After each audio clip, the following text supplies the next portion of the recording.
Details చూస్తే నిజం నిఖార్సైనది, నిప్పు లాంటిది. కుట్రలతో ఎవరెన్ని కవరింగులు చేసినా దాచేస్తే దాగదు సత్యం.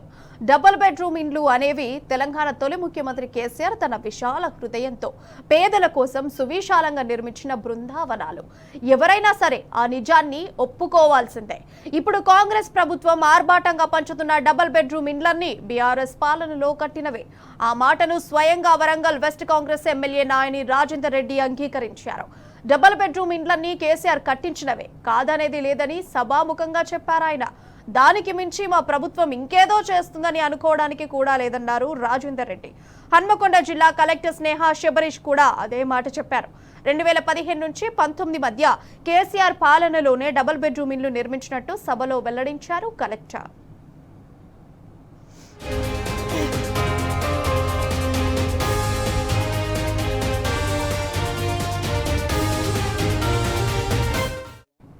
ఇక వాస్తవాలేమో ఇలా ఉంటే కొందరు ఐఏఎస్ అధికారులు మాత్రం కాంగ్రెస్ పార్టీకి అధికార ప్రతినిధుల్లాగా మాట్లాడుతున్నారు.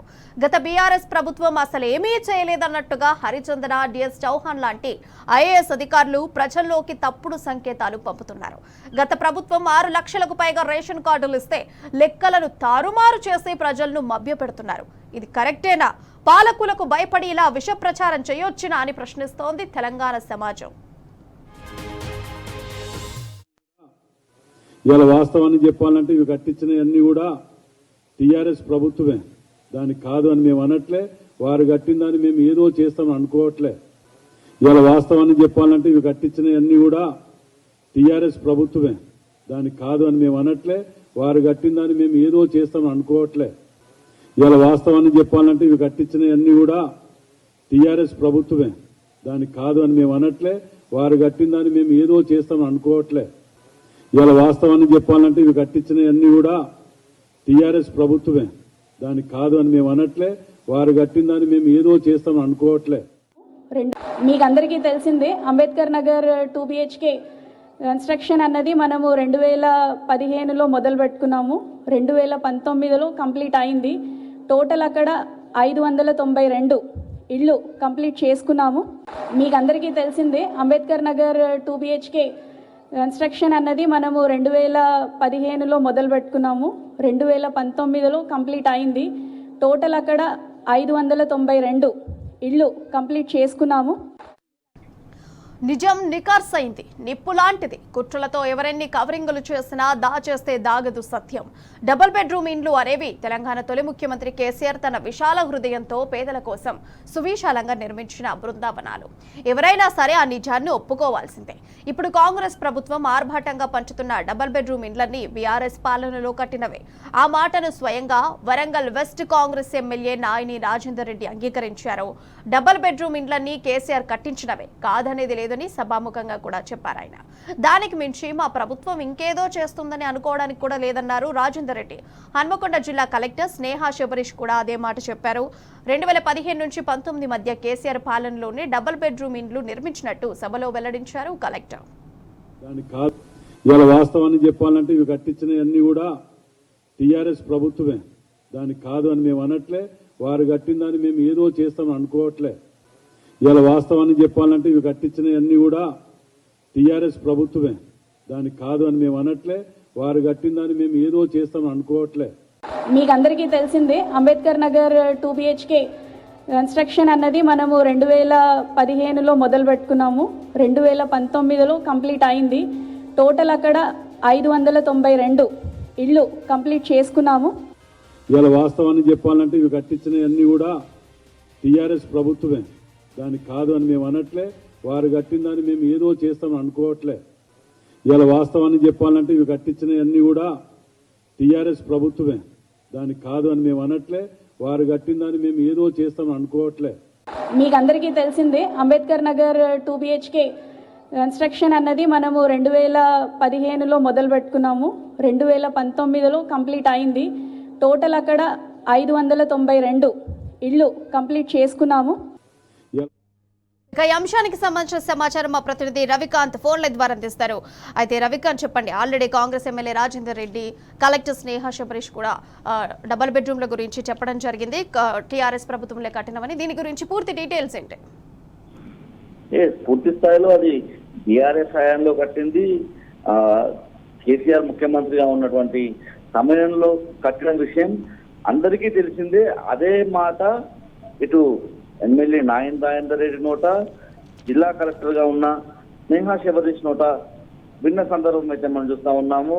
ఆ నిజం దాస్తే దాగదనే విషయం దీంతో స్పష్టంగా ఉన్న సందర్భం కూడా మనం చూస్తా ఉన్నాం. ఇక్కడ మనం హన్మకొండలో ఉన్నటువంటి అంబేద్కర్ నగర్ కావచ్చు, జితేందర్ నగర్ సంబంధించినటువంటి పేదలు గుడిసెలు వేసుకొని అనేక సంవత్సరాల నుంచి ఇబ్బందులు పడే పరిస్థితులు లేదు. ప్రధానంగా 1970ల నుంచి కూడా ఈ ప్రాంతంలో ఉన్నటువంటి పేద ప్రజలు వీళ్ళంతా కూడా అణగారిన వర్గాలుగా మనం చెప్పుకోవాల్సి ఉంటుంది. ఒకవైపు జితేందర్ నగర్, మరోవైపు అంబేద్కర్ నగర్ సంబంధించిన ప్రజలు కొన్ని ఏళ్ల నుంచి అక్కడ మగ్గిపోతూ తమ జీవన విధానాన్ని కొనసాగించిన సందర్భంలో అప్పట్లోనే హామీ ఇచ్చిన పరిస్థితి, అందరికీ కూడా డబుల్ బెడ్రూమ్ ఇండ్లు అందజేస్తామని హామీ ఇచ్చిన పరిస్థితి తెలంగాణ రాష్ట్రం ఏర్పడిన తర్వాత 2015లోనే ఈ ప్రక్రియకు బీజం పడినటువంటి పరిస్థితి. పేద ప్రజలను గుర్తించాము, అక్కడ ఉన్నటువంటి వాళ్ళకి సంబంధించినటువంటి గుర్తించి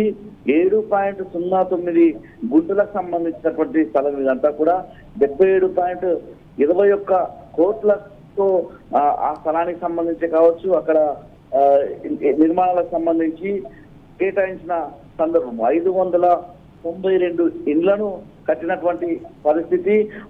ఒక్కో ఇంటికి కూడా 5.30 లక్షలు కేటాయించిన సందర్భాన్ని చూస్తా ఉన్నాము. ఈ ప్రాజెక్ట్ అంతకి కూడా దాదాపు 40 కోట్ల మేర ఇక్కడ ఖర్చు పెట్టి వీళ్ళ ఇక్కడ నిర్మాణాలు అయితే కొనసాగించిన పరిస్థితి.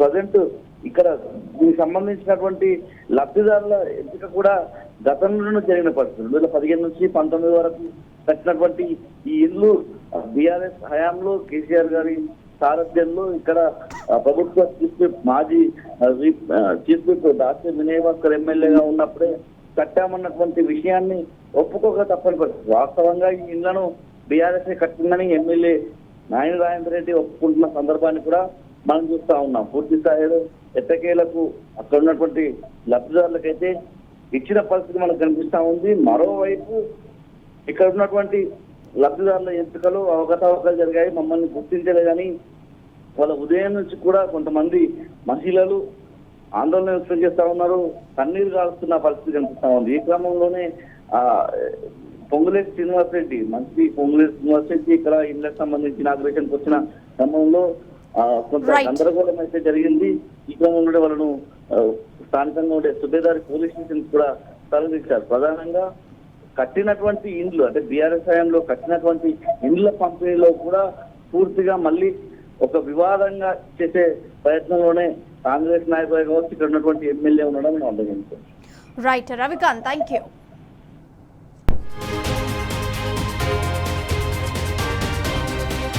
అచ్చంపేటలో బీఆర్ఎస్ కు తిరుగులేదని తేల్చి చెప్పారు మాజీ మంత్రులు నిరంజన్ రెడ్డి, శ్రీనివాస్ గౌడ్. స్థానిక ఎన్నికల్లో గులాబీ ప్రపంచన ఖాయమని ధీమా వ్యక్తం చేశారు. అటు కాంగ్రెస్ ప్రభుత్వం ఎన్ని కుట్రలు చేసినా ఎగిరేది గులాబీ జెండాయేనన్నారు బీఆర్ఎస్ నేత ఆర్ఎస్ ప్రవీణ్ కుమార్. క్యాడర్ కు అన్ని విధాల అండగా ఉంటామని మాజీ ఎమ్మెల్యే మరి జనార్దన్ రెడ్డి భరోసానిచ్చారు. ఈ మేరకు అచ్చంపేటలో నిర్వహించిన బీఆర్ఎస్ ఆత్మీయ సమావేశంలో నేతలు పాల్గొన్నారు. 25 ఏళ్ల కాలం ఇది. మన ప్రయాణం చాలా పెద్దది, తెలంగాణ ప్రజల ప్రయాణం చాలా పెద్దది, ఇంకా ముందుకు పోయేది ఉంది. ఓ తట్టు తలిగినట్లు ఇవాళ మనకు 10 ఏళ్ల తర్వాత ఓ తట్టు తలిగినట్లు మళ్ళా సవరించుకొని నలక ప్రారంభిస్తాం. 2 ఏళ్లు కావనే వస్తుంది, ఇంకేముంది, ఇంకా చూడబోతే 3 ఏళ్లే. ఈ 3 ఏళ్ల లోపల ఎన్నెన్ని పరిణామాలు జరుగుతాయో తెలియదు, ఇంకేమేం జరుగుతుందో తెలియదు. ఎప్పుడైనా కూడా ఎన్నికలు వస్తాయి. ఇప్పుడు ముందు స్థానిక సంస్థలు వస్తున్నాయి. బలోపేతమైదాం, ఐక్యంగా ఉందాం, మన పార్టీని గెలిపించుకునేటువంటి దాని మీద దృష్టి పెడదాం. నాయకులు ఎవరో ఎక్కడి నుంచో రారు. నాయకులు ఎప్పుడు కూడా పార్టీ అవకాశం ఇస్తేనే నాయకులు అవుతారు తప్ప నాయకులు పార్టీని పెంచేది ఏముండదు. పార్టీని పెంచేది, కాపాడేది ఉప్పిడి ఉపాసం ఉండి పనిచేసేటువంటి కార్యకర్తలే తప్ప ఎవరో పైనుంచి దిగిరారు. ఇది మన పార్టీకి అనుభవం ఉంది. తట్టు తాకినప్పుడల్లా అంత బాగున్నప్పుడు ఉరుకురుకులాడతారు. జనంతా పార్టీ అధికారం పోయిందనగానే ఎవరి దారి వాళ్ళు చూసుకునేటువంటి స్వార్థపరులు ఉంటారు. ఇది కొత్త అంశమేం కాదు, కొత్త కాదు. మా నియోజకవర్గాలు మా మండలాలతో పాటు మీ మండలాల బాధ్యత కూడా మాదే అనుకొని మేము పనిచేస్తాం. మీరు నిశ్చితంగా ఉండండి. ఇవాళ ఇంత పెద్ద ప్రజలు ఉవ్వెత్తున కేసీఆర్ మళ్ళా ముఖ్యమంత్రి కావాలని ఏ టీవీ ఆన్ చేసినా ఏ సోషల్ మీడియా పెట్టుకున్నా కానీ కేసీఆర్ని దేవుడిలా కొలుస్తున్నటువంటి ఈ తరుణంలో మరి మిమ్మల్ని అందరినీ వదిలిపెట్టిపోవడం చాలా దురదృష్టం. సరే, రాజకీయాలు అన్న తర్వాత వ్యక్తిగతంగా ఉంటాయి. ఒక రాజకీయ నాయకుడు తెలివిగా వివరించుకొని ఉండాలి. కానీ మరి ఆయన ఏం ఆలోచన చేసిండు? దేశంలో చాలా పార్టీలు ఉన్నాయి, చాలా మంది ముఖ్యమంత్రులు ఉన్నారు. కానీ ఎవడో పార్టీ పెడితే మారుకుంటా 5 ఏళ్లకో 2 ఏళ్లకో పార్టీ అధ్యక్షుడు అవుతాడు, ముఖ్యమంత్రులు వస్తుంటారు పోతుంటారు. కానీ ఇది మన పార్టీ, తెలంగాణ తెచ్చిన పార్టీ, తెలంగాణ గురించే పుట్టిన పార్టీ, తెలంగాణలోని పేద ప్రజల గురించే ఉన్నటువంటి పార్టీ. తెలంగాణ తెచ్చిన నాయకుడే ఇక్కడ ముఖ్యమంత్రిగా 10 సంవత్సరాలు పరిపాలించిన పార్టీ మనది. స్వాతంత్ర ఉద్యమంలో పాల్గొన్న తర్వాత, స్వాతంత్రం వచ్చిన తర్వాత ఎంత సంతోషంగా నేను స్వాతంత్ర ఉద్యమంలో పాల్గొన్నా, జెండా పెట్టినా, జైలుకు పోయినా అని చెప్పి గొప్పగా చెప్పుకున్నారో, ఈ తెలంగాణ ఉద్యమాన్ని కూడా స్వాతంత్ర పోరాటంగా భావించి ఎంతో మందిని కొట్లాడి జైలులకు పోయి సంతోషంగా చనిపోతుంటే కూడా రైలుకు అడ్డంగా పోయి జై తెలంగాణ అని చెప్పి చనిపోయినటువంటి వీరాది వీరులు ఉన్నటువంటి గడ్డ ఇది. అందరూ కూడా ఇక ఈ 3 ఏళ్ళు ఏమైపోతారో తెలియదు. హాస్పిటల్లో మందులు లేవు. మొన్న చూసిన అంబులెన్స్ లో ఊపిరాడక ఆక్సిజన్ లేక చచ్చిపోయారు. అటువంటి ఘోరాలు జరుగుతాయి. ఇంకా చాలా వరకు పేపర్లు రాస్తారు భయపడి, ఎందుకు వచ్చిందిరా భయ ఇంకా 3 ఏళ్ళు ఉంది కదా అని. చూడండి, 2 ఏళ్ళ తర్వాత రాస్తారు చూడు, వాళ్ళు మొత్తం ఉన్నట్టు రాస్తారు. అలిగా అయిపోతుంది కదా అని. ఎవరిని అడిగినా ఈ రాష్ట్రంలో ఈ ప్రభుత్వం ఎన్ని రోజులు ఉంటాయంటే ఉంటే మా అంటే 3 ఏళ్ళు ఉంటుంది, అంతదాకా ఉండదు. ఇక మధ్యలో ఈ లోకల్ బాడీ ఎలక్షన్లో మొత్తం గెలిచిరనుకో ఇంకా పబ్లికే దింపే పరిస్థితి వస్తున్నటువంటి ఆలోచన కూడా చూస్తున్నారు. కనుక దయచేసి మీరందరూ ఐక్యమత్యంతో ఉండాలి. అచ్చంపేట పట్టణంలో ఒక మాజీ కౌన్సిలర్ ఇంటికి పెద్ద గుత్ప కట్టెలు పట్టుకొని కాంగ్రెస్ నాయకులు పగలే 2 గంటలకు ఆ నాయకుడి ఇంటి మీద దాడి చేసి బెడ్రూమ్ తలుపులు వలగొట్టి లోపలికి పోయి వాళ్లకు గాయాలు చేస్తే ఆ కాంగ్రెస్ దౌర్జన్యాల మీద కదా నువ్వు పొట్లాడాల్సింది. పదరలో గాని, వంకేశ్వరంలో గాని, వంగూరులో గాని, బల్మూరులో గాని, అంబటిపల్లిలో గాని బీఆర్ఎస్ పార్టీ కార్యక్రమాలను కేసీఆర్ గారి గొప్పతనాన్ని స్టేటస్ గా పెట్టుకుంటే 35 రోజులు జైల్లో పెట్టిన కార్యకర్తలను కాపాడుకోవాల్సింది కదా నువ్వు చేయాల్సింది. రేపు జరగబోయే లోకల్ బాడీ ఎన్నికల్లో మీ పరువు నిలబెట్టే విధంగా మీరు మళ్ళీ గులాబీ జెండా ఎగిరే విధంగా నేను పనిచేస్తా. నేను మళ్ళీ చెప్తున్నా, అన్ని రకాలుగా మీకు నేను అండగా ఉంటాను. అన్ని రకాలుగా ఏ ఎన్నిక వచ్చినా గెలిచే అభ్యర్థిని మీరు ఓరిలో పెట్టండి. రియల్గా నిక్కాసైన కార్యకర్తలు తెలంగాణ రాష్ట్రంలో ఏ పార్టీ ఓడైనా సరే తెలంగాణ రాష్ట్రంలో అచ్చంపేట వైపు చూస్తున్నారు. శబాష్. ఇవాళ మీరు తెలంగాణ రాష్ట్రానికే, రాజకీయ పార్టీలకే ఒక మార్గదర్శకులు అయ్యారు మీరందరూ. ఇవాళ మీరు నేను అనుకున్నా, నేను అచ్చంపేటకు వచ్చిన ఏమో అందరు వెళ్ళిపోతారేమో అనుకున్నా. కానీ నాకు మీరు కాదు ముఖ్యం, ఆయన అని చెప్పారు చూడు. అది మీ నిబద్ధతకు, మీ మంచితనానికి, మీ నిజాయితీకి రియల్గా సల్యూట్ చేస్తున్నా. అచ్చంపేటలో బీఆర్ఎస్ ఆత్మీయ సమావేశానికి అద్వితీయమైన స్పందన లభించింది. మాజీ ఎమ్మెల్యే గుబ్బల బాలరాజు వెళ్లిపోయినంత మాత్రాన గులాబీ పార్టీకి ఎలాంటి నష్టం లేదని క్యాడర్ తెగేసి చెబుతున్నారు. కేసీఆర్ ఆదేశాలే తమకు శిరోధార్యం అంటున్నారు. స్థానిక ఎన్నికల్లో గ్రామాన గులాబీ జెండా ఎగరేయడమే తమ లక్ష్యమంటున్న బీఆర్ఎస్ శ్రేణులతో మా ప్రతినిధి శేఖరాచారి ఫేస్ టు ఫేస్. అచ్చంపేటలో రాష్ట్ర చరిత్రలోనే ఒక వినూతనమైనటువంటి నిర్ణయం తీసుకున్నారు బీఆర్ఎస్ శ్రేణులు. గువ్వల బాలరాజు మాజీ ఎమ్మెల్యే పార్టీని విడిచి వెళ్లిన తర్వాత మేము వెళ్ళమని చెప్పేసి ముక్త కంఠంతో వాళ్ళు ఎవరు కూడా క్యాడర్ వెళ్ళకపోవడంతో ఎవరైనా పార్టీ మారాలంటే కూడా ఆలోచించాల్సినటువంటి పరిస్థితి కనిపించింది. దానికి సంబంధించి అచ్చంపేట నియోజకవర్గ కేంద్రంలో ఈరోజు బీఆర్ఎస్ శ్రేణులకు సంబంధించినటువంటి ఆత్మీయ సమ్మేళనం జరిగింది. దీనికి భారీ సంఖ్యలో కూడా బీఆర్ఎస్ శ్రేణులు 8 మండలాల నుంచి ఒక టౌన్ నుంచి కూడా రావడంతో పాటు ముఖ్య అతిథులుగా మాజీ మంత్రులు నిరంజన్ రెడ్డి, శ్రీనివాస్ గౌడ్, లక్ష్మారెడ్డితో పాటు ఆర్ఎస్ ప్రవీణ్ కుమార్ తో పాటు మాజీ ఎమ్మెల్యేలు మర్రి జనార్దన్ రెడ్డి, హర్షవర్ధన్ రెడ్డి, జైపాల్ యాదవ్ కూడా హాజరయ్యారు. వీళ్ళతో పాటు కూడా చాలా మంది రాష్ట్ర నేతలు పాల్గొన్నారు.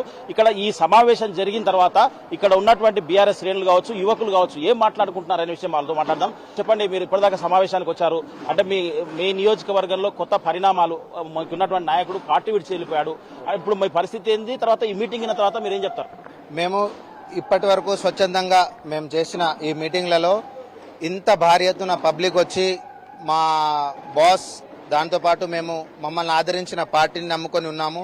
ఏ నాయకుడి దృష్టి మరలా పక్కకు మళ్ళినా కూడా మేము పార్టీని నమ్ముకున్న వాళ్ళం కాబట్టి, పార్టీ కన్న తల్లి లాంటిది కాబట్టి మేము పార్టీని విడిచిపెట్టే ప్రసక్తే లేదు. ఈరోజు కన్న తల్లి లాంటి పార్టీ ఆపదలో ఉంది. ఈ రోజు ఇన్ని భోగభాగ్యాలు, అన్ని పదవులు అనుభవించిన వాళ్ళు పార్టీని విడిచిపెట్టుకోవడం ఎంతవరకు కూడా సమంజసం కాదని చెప్పి, ఈ కష్టాల్లో ఉన్నప్పుడు తల్లికి తోడుగా నిలబడ్డోళ్ళ సైనికుల లాగా మేము మా సామ్రాజ్యాన్ని నెలకొల్పుకొని, అచ్చంపేట గడ్డ అంటే ఒక కన్న తల్లి లాంటి వైభవం ఉన్న పార్టీ, ఎవరొచ్చినా కూడా కడుపులో పెట్టుకొని ప్రేమతో చూసుకునే పార్టీ, ఎవరొచ్చినా ఆదరించే పార్టీ.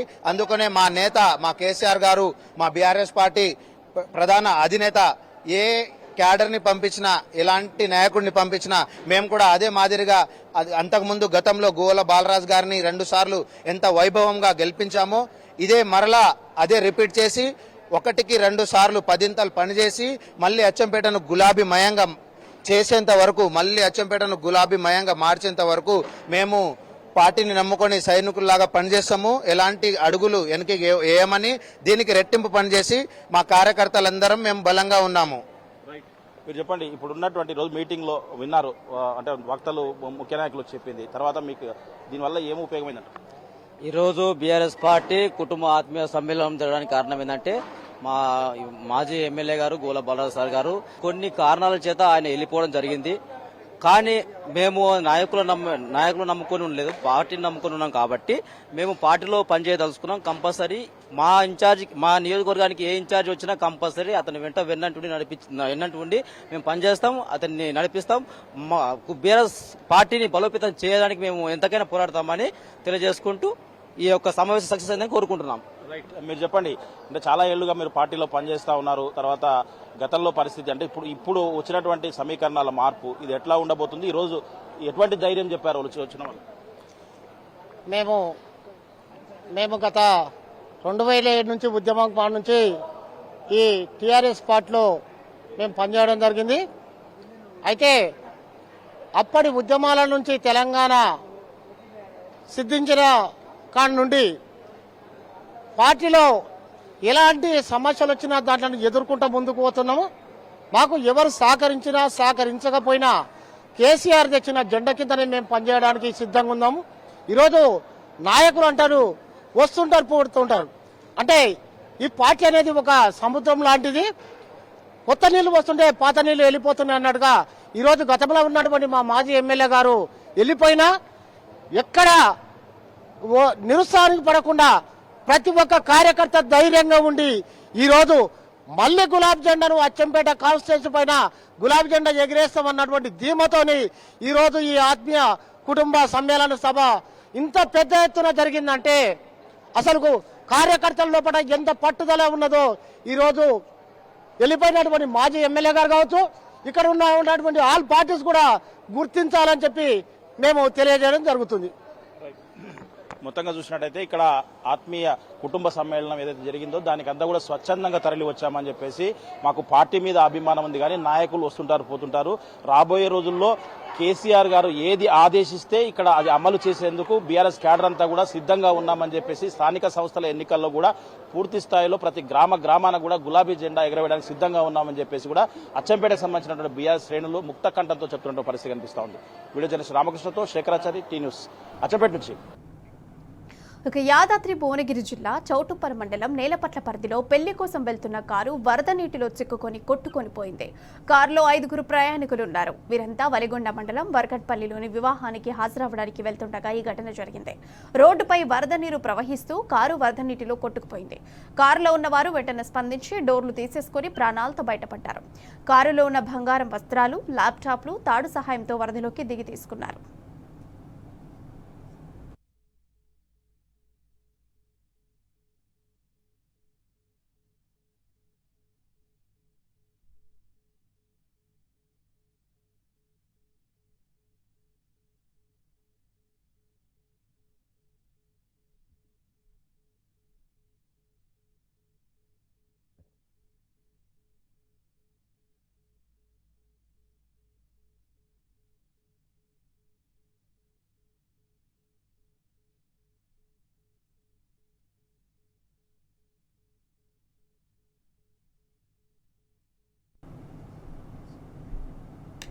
ఇవి బులెటిన్ విశేషాలు. చూస్తూనే ఉండండి టీ న్యూస్.